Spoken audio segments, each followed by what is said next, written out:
Texas Hill Country, early spring, 1873. The shot cracked the quiet, echoing across limestone ridges and mesquite flats. Alira Ransley froze by the creaked bucket midair, a thin trickle of water spilling over her bare wrist. She turned sharply, scanning the hill above the cabin. Smoke curled skyward. One shot, just one. She dropped the bucket. By the time she reached the cabin, her skirts were tangled with burrs and her lungs burned. The front door was wide open. She stepped in, heart hammering, and stopped cold. Blood was smeared across the pine floor, fresh, sticky. Leading toward the back room. "Alira," a voice rasped behind her. She turned fast, her breath catching. He stood in the doorway, shoulders wide and shadowed by the late sun. Dust clung to his coat and blood soaked the sleeve of his shirt. In one hand he held a Colt still smoking. In the other, a glint of silver caught the light. He dropped it into his coat pocket before she could place it. "Grady," her voice wavered. "What did you do?" He stepped inside, slow. His face was scraped, a shallow cut across his temple still bleeding. "There were two men," he said. "They came for you." "I do not need saving," she snapped, her voice shaking. "I need peace. They had firearms. They were asking about the land. You, the boy," Alira's hand flew to her chest. "Where is he?" "In the loft." He did not see. She moved past him, climbed the ladder 2 rungs at a time. The boy, her son, Bartram, 8 years old and still small, for it was curled in the corner, arms tight around his knees, eyes wide behind a curtain of dark hair. "Mama," he whispered. She scooped him into her arms. "You are safe. You are safe." Grady Jaron leaned against the frame below, breathing hard. Alira came down slowly, Bartram clinging to her side. She looked again at the blood drying on Grady's hand. "You have blood on your hands," she said quietly. He met her eyes, steady. "And a ring in my pocket. Choose." The words hit her like a blow. Grady had been her late husband's best friend. He had ridden into their lives 3 years ago after the war left their town in ruins and her husband's body buried outside of Galveston. Grady had helped rebuild the cabin, broken horses, taught Bartram to whittle and shoot. He never asked for anything in return, except now. She stared at him. "You think I would say yes just because you bled for me?" "No," he said. "I bled because I love you." Silence settled between them like dust in the rafters. He looked down. "They came from Burnett County, said the land grant is being contested, claimed you were squatting. They were not going to leave quiet." "I have the deed," she said firmly. "Signed by the Republic back in '49, passed to me fair when Ali died." They were not interested in paper.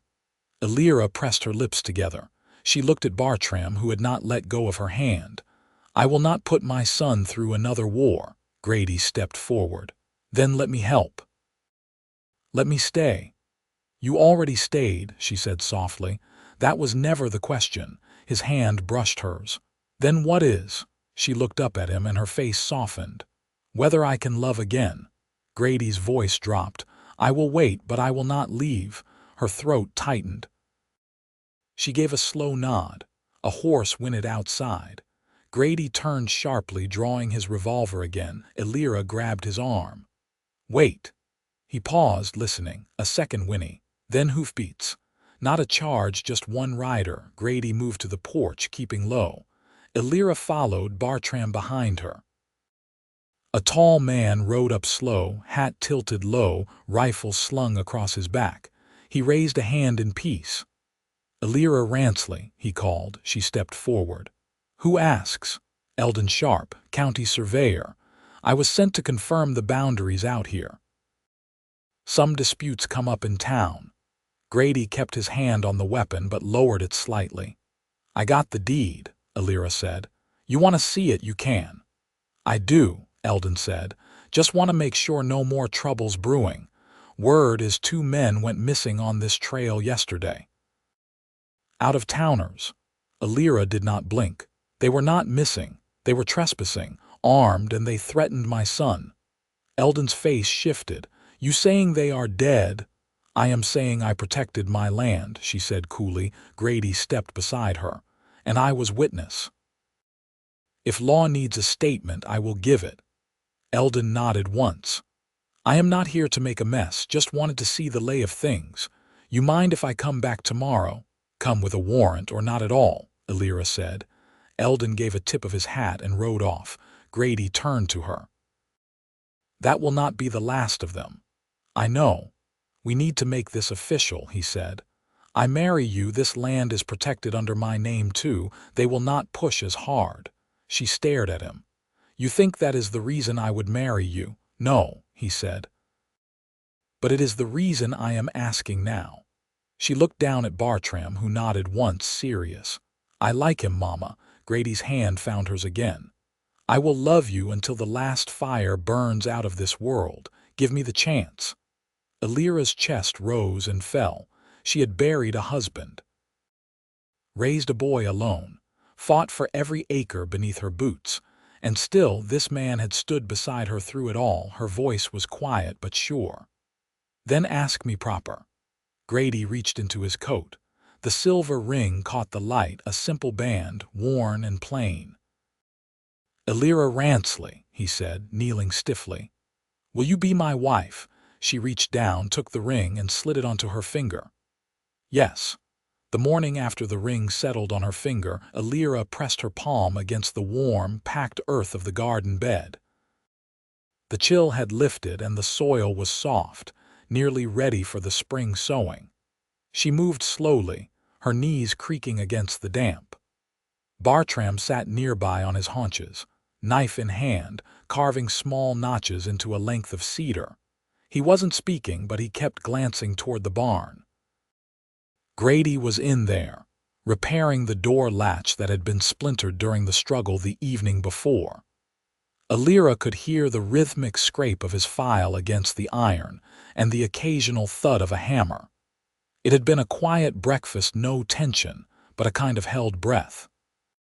A shift had taken place, a subtle tilting of the ground beneath their feet. She hadn't slept much. Bartram finally spoke. Will we move now? Lyra looked up. What gave you that idea? Men rode all this way to say the land ain't ours, and he said they'd come again. I thought maybe we'd head somewhere else. She sat back on her heels. Do you want to leave? He frowned. I like it here. Then we stay. He nodded and went back to carving. Grady stepped out of the barn, wiping his hands on a rag. He didn't look toward her, just walked to the edge of the corral and leaned his arms on the top rail. The two geldings inside shifted and flicked their ears, restless in the warming air. Elira dusted her hands and stood. She crossed the yard and stopped beside him.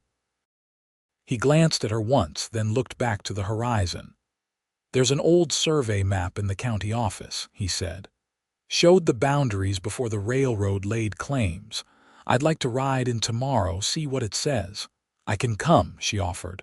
No, you stay with the boy. If Sharp brings anyone back, better he finds you standing firm. She studied his face. The scrape on his temple was healing, but the skin around it had darkened. His jaw was tight, not with anger but resolve. You think this is something we can win? He turned to her then. I think we already did. You held your ground. That matters. She nodded once, then looked back toward the porch. The rocking chair creaked as Bartram climbed into it, still holding the carved cedar.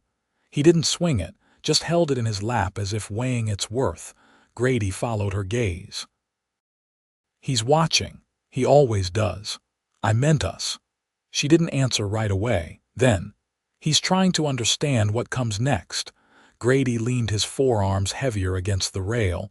I've never been a husband, not really, not before the war. Didn't know how to look past a season. She narrowed her eyes at him. You think I don't know that? No, he said. I think you know it too well. From the porch, Bartram called out, Mama, I'm hungry. I'll be right in, she called back. Grady straightened. I'll bring in more wood. Cold'll settle in tonight. She touched his arm lightly as he turned. We'll make it through. He gave a small nod and walked toward the woodpile. Inside, the cabin smelled of ash and iron kettle. Elira stirred the beans with a slow hand, eyes flicking once to the peg where her late husband's rifle used to hang. Grady had placed his there now, but it looked different somehow, less like a warning, more like a promise. That night, as the wind rose and the lantern flickered low, she sat at the table sewing a tear in Bartram's shirt. Grady sat across from her, sharpening a blade, the rasp of stone on steel steady and calm. Bartram slept in the loft above, a soft thump now and then as he turned beneath the quilt. Grady's voice was quiet. "When I went to bury them, I found a paper in one of their coats. Name on it wasn't yours." She looked up. "Whose?" "Ephraim Ransley," her hands stilled. "My husband's brother. He tried to claim the land after Illy died, said Illy promised it to him. But Illy never did. He must have sold the claim to someone else. Those men were hired." "I thought it was over," she murmured. Grady set the knife down. "It can be, if we fight it together." She folded the shirt neatly. "You still want to marry into this?" "I already have." He stood and crossed to her. She didn't rise, just looked up into his face. "This house is solid," he said, "and I've never wanted anything more than I want to build a life inside it, with you. With that boy." Her throat caught, but she managed a nod. He leaned down, kissed her forehead. "Then it's settled." She closed her eyes. "Then it's settled." The ride into Burnett took Grady most of the day. He'd left before first light, leaving behind a note scratched into birch bark and wedged under the coffee pot. Elira found it as the fire cracked and the sun lifted above the ridge. She read the words once, folded the bark in half, and tucked it into the hem of her apron. Bartram didn't say much that morning. He drew patterns in the hearth ash with a broken twig, the shape strange and neat. When Elira asked if he wanted to help mend the fence, he nodded and grabbed his gloves without a word. The wire had sagged along the southern edge, where last winter's flood took a portion of the post line. They worked without talk, the rhythm of it enough. She held the wire taut while Bartram drove the staples with quiet effort. The boy had grown quieter in the last year, not fearful, but inward. She didn't press against that silence. It was his way of managing the world. By afternoon, the wind had turned. A dry, rattling current swept across the prairie, carrying dust and the scent of cedar warming in the sun. Elira paused near the ridge and looked south. No rider, no sign of movement. Just the shimmer of heat along the edge of the earth. She didn't expect trouble, but she kept the Winchester leaned beside the door as she churned butter and snapped beans. The cabin stood quiet, the stillness not uneasy, just waiting. It was near dusk when hoofbeats returned slow, deliberate. Elira stepped onto the porch, wiping her hands on her skirt. Grady rode in with his shoulders stiff and his hat pulled low. His horse was flecked with sweat, and his coat was dust-caked from the trail. He dismounted without a word and untied a folded paper from his saddlebag. He passed it to her before brushing the dust from his sleeves. "Found the map," he said. Sharp wasn't lying. The county clerk had two versions, one with your name dated 5 years back, another with Ephraim's near 6 months ago. No seal on his, but it's enough to stir court talk. Elira unfolded the paper and studied the lines. Which one will they honor? Depends who's talking and who's listening. Sharp leaned your way, said he'd speak for you if it came to hearing. She looked up. Why would he do that? Said you raised a boy while holding back drought and debt and never once asked the county for a thing. Said that counted. Elira's jaw tightened. Ephraim never worked this land. He drank through most of his own and tried to sell this one when Ellie's grave was still fresh. He'll lose in court, but he's not aiming for court. He's aiming for pressure. Grady stepped onto the porch and sat. His boots left streaks of trail dust on the boards. He's in Marble Falls now. Put up at the saloon near the blacksmith. Elira sat too, arms crossed. He'll come here, he might. Bartram's voice came from the door. Will he bring men like before? Grady looked over. Not if we do this right. The boy nodded once and stepped back inside. Elira leaned her head against the porch post. I don't want blood on this land again. You won't have to see it, Grady said. She turned to him sharply. That's not what I meant.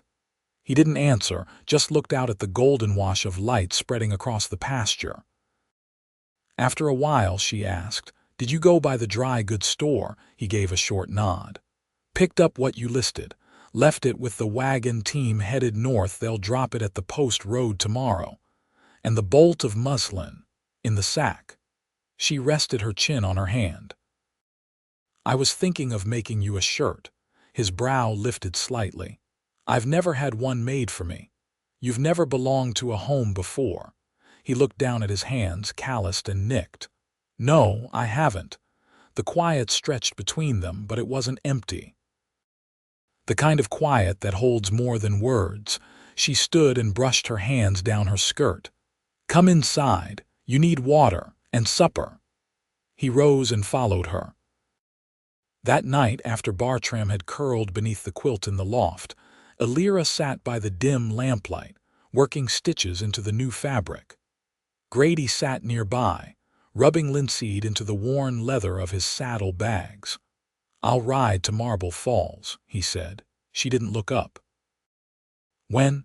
Day after tomorrow, she tied off a thread. You'll find him. I will, and then I'll make him understand. She set the fabric aside and turned toward him. I don't want you doing this for me. I'm not. Her voice was careful. Then why? I'm doing it for us. For the ground we've stood on. For the firewood I chopped and the fence you mended and the boy who looks to me like I might know what I'm doing. She didn't speak. He leaned forward, elbows on his knees. I never wanted to build anything before. Didn't think I could. But you made something from ruin. I want to be part of that. I want to be what holds, not what breaks. She crossed the room and knelt in front of him, her hands resting on his. You already are, she said. He kissed her then, slow and certain, as if nothing before had been real and this was the first thing that was. Outside, the wind picked up, brushing through the trees like a hush. Inside, the lamp flickered low and the cabin held. Grady left before dawn again, but this time Elira watched him ride out.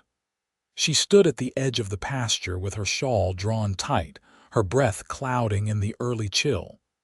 He didn't look back, but he raised his hand once, a slow lift of fingers against the rising light. She stayed there until his shape dipped down into the low draw past the creek. Bartram was still asleep. She let him be. Inside, she closed the door and moved to the table. The muslin she'd folded the night before lay untouched beside her sewing tin. She reached for it, then stopped, her hand hovering. There were other things to do. She lit the stove, split the last of the cornmeal, and set to boiling water for the wash. Her hands kept busy, but her thoughts strayed to Marble Falls, to Grady walking into a room where Ephraim Ransley waited with lies pressed flat between his teeth. By mid-morning, a rider approached from the north. She saw him before he saw her, and she had the rifle in hand by the time he crossed the fence line. He dismounted without calling out but didn't step forward. He waited, hat in hand. Name? She asked from the porch. Reverend Josiah Lyle, from the mission east of Joppa. I came on word from Grady Jaron. She didn't lower the rifle, but she stepped down into the yard. Why would he send you? The man didn't flinch. He said you might need someone to witness a joining if you said yes. She gripped the butt tighter. And if I hadn't, I'd have turned back without question. She studied him, a lean man with sun-creased eyes and a collar stained from years of dust. He held no weapon, only a worn book bound in cracked leather. You hungry, Reverend? I wouldn't say no. She nodded once and led him inside. By the time Bartram woke, The kettle was on and a plate of beans and salt pork had been laid out. The boy looked from the stranger to Alira in silence. "He's a preacher," she said. "Grady sent him." Bartram pulled his chair out, sat, and didn't speak. Alira passed him a spoon. After the meal, Reverend Lyle stepped outside to give them space. Alira wiped her hands and looked to her son. "You have thoughts you want to say." He stared at the wall for a moment. "Will it change things?" Alira sat beside him. "It won't change you and me, won't change the land. But it'll mean Grady belongs here the same as we do." Bartram turned his eyes toward hers. "He already does." She reached across the table and rested her hand over his. "Then we'll make it right." They found the preacher sitting on the porch rail, watching the wind move through the oaks. "We'll do it tomorrow," Alira said. "Grady should be back by then." The Reverend nodded. "I'll stay nearby. There's an old shed yonder with a roof good enough for weather." She handed him a blanket and a small sack of meal. "You'll have supper here. But I'd rather not have you close through the night." "I understand." That night, the air shifted again. A warm breeze stirred through the trees and the moon climbed high and full. Alira sat on the porch with a candle burning low beside her, the muslin draped across her lap. She worked by feel more than sight, her stitches slow but sure. Bartram had gone to bed early. No words, just a quiet nod and the sound of the ladder creaking behind him. She didn't hear the horse until it was near. Grady rode in slow, his shoulders hunched, but not in defeat. She stood before he reached the steps. "Well?" she asked. He swung down, his face unreadable in the moonlight. "It's done." "Done how?" "I told him I'd see him in court if he stepped foot on this land again. Told him I'd speak every truth about what he did when Ellie died." "He didn't like that. Did he threaten you?" "No. He took his lies and left. I think he knew he wouldn't win." She stepped down to him. "You're certain?" "As certain as a man can be when he looks another in the eye and sees nothing left to fight with." She searched his face. "Then it's over." "It is." She reached for his hand. "Come inside." He didn't move. "I've spent every year since the war thinking I wouldn't know what peace looked like, but it's here. It's you. And that boy upstairs who carved me a whistle and left it on my saddle last week. You saw that. I kept it." She leaned her forehead against his chest. "There's a preacher here. He's waiting." His arms came around her, strong and sure. "Then let's not keep him waiting long." She smiled into the fabric of his shirt. "Tomorrow we stand together. As one." He pressed a kiss to her hair. "Tomorrow, and every day after." The morning came gentle, no wind, no chill, just a stillness that settled deep into the cottonwoods and hung over the pasture like a held breath. Alira rose before the light fully broke, her bare feet brushing the plank floor as she moved through the cabin. She didn't wake Bartram. There'd be time enough for him to dress and eat. She needed a moment first, quiet and alone. The muslin dress she'd sewn hung from the peg near the hearth. She ran her fingers over the seams, feeling every place her needle had drawn through. It was simple, no lace, no ribbon, but the thread held steady and the hem was straight. She dressed slowly, her hands calm, her body steady in a way she hadn't known herself to be in years. Grady was already outside when she stepped onto the porch. He was splitting kindling, his coat draped over the rail, shirt sleeves rolled. He looked up when he heard her steps and froze, the axe still in his hand. "You're early," she said. He set the axe down. "Didn't sleep long." She crossed the yard to him. "You look like a man who's about to build something." "I am," he said. "Starting today." Behind them, a pan clattered faintly. Bartram was up. They all ate together at the table, the air between them light, even easy. Reverend Lyle came to the porch just before noon, his hat pressed against his chest. He didn't make a speech, didn't ask for a crowd. He simply opened his book and looked to Alira. "You speak this with your full will." "I do," she said. Then to Grady. And you, I do. Bartram stood beside the table, his arms folded, watching every word. When the last vow was spoken, he didn't speak, just stepped forward and wrapped his arms around both of them at once. Grady knelt to meet him, and Alira bent to hold them both. That afternoon, Grady hitched the wagon and they rode west, just the three of them. The trail was quiet, the sun soft behind high, pale clouds. No destination, just a ride to feel the land under them and let the day stretch out. Bartram pointed out a hawk circling above the ridge. "He's been there all week," he said. "I think he's watching the nest in the bluff." Alira shaded her eyes. "If the eggs haven't hatched yet, they will soon." Grady met her gaze. "New life coming," she smiled. "Seems right." They turned back before dusk. When they reached the cabin, the light caught on the water barrels and lit the roof with a golden hue. Alira stepped down first, her skirt brushing the wheel, and Grady reached to steady her. Not because she needed it, but because he could. Inside, the fire was already low, and the air held the scent of dry sage from a bundle Alira had hung near the hearth. She lit the lantern and trimmed the wick, then turned to find Grady watching her. He stepped forward, voice low. "I never thought I'd have this. You do now." He rested his forehead against hers. "Thank you for letting me stay." "You never asked to leave," she said. "That's how I knew."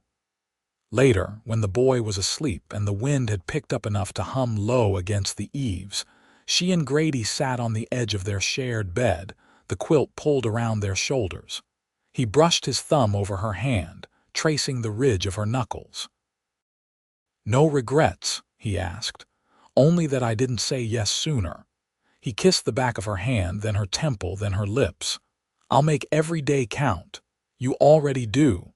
The next month settled into rhythm. Grady built a new lean-to for the goats and added a second trough near the well.